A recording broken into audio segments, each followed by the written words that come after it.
Hello everyone! Alam niyo ba kung ano ito at kung saang bahagi ng katawan ito nakita? I'm Dr. Katrina Flor Cruz, your online pediatrician. Let's discuss.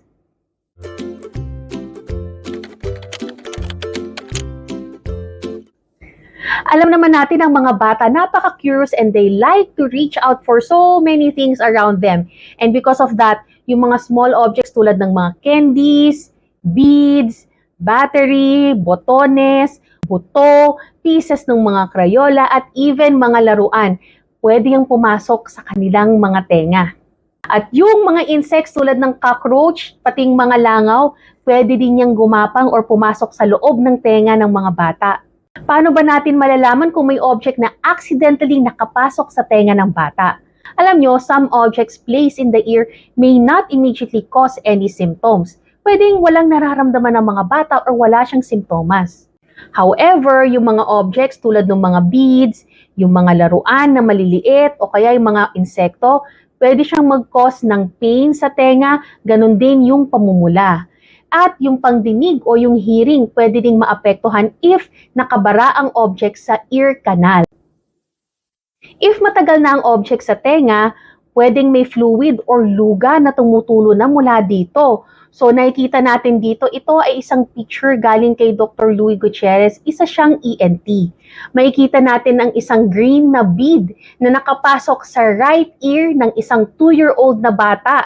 Observe nyo din na yung green na bead, nababalot na siya ng kaunting white fluid. So maaaring ito ay may ilang araw na or maybe 1 week na ding nasa tenga ng bata. So thankfully, successful naman na natanggal ni Dr. Gutierrez ang bead sa tenga ng bata. Pero alam nyo, kung hindi natanggal agad ang object sa tenga, posibleng ito ay humantong sa pagkabingi, bleeding, infection, and damage to the eardrum. If insekto naman ang nakapasok sa tenga ng bata, pwede kang maglagay ng few drops of baby oil into the ear canal. Then, itilt mo yung head ng bata to try na malaglag yung insekto. Ano ba ang first aid na pwede nyong gawin if you think na merong something sa tenga ng iyong anak? First of all, gently tilt your child's head, tagilid yung ganyan, and see if yung object ay malalaglag ng kusa.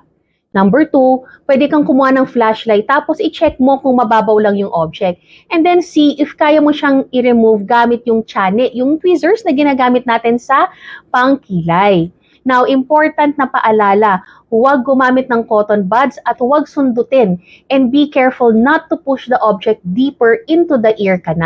Consult your doctor and have him check the ear of your child kasi kailangan ma-check natin na completely natanggal talaga yung object sa tenga, or kung ito ay nakabaraman, kailangan matanggal niya ito at siya ay may proper instruments na pwedeng gamitin upang matanggal kung anuman ang naipasok doon sa tenga ng bata. Of course, it is important that we prevent this from happening again. So we have to prevent an object from getting into your child's ear by choosing toys appropriate for his age. Watch out for toys with small parts, yung mga may natatanggal na bahagi, pwedeng mapunta sa tenga. Supervise also your kids at all times while playing or eating, and keep small items out of children's reach. So I hope this video helps. It is my goal to educate parents on child health, family life, and parenting. Please follow me for more videos like this. This is Dr. Katrina Flor Cruz. Please stay safe.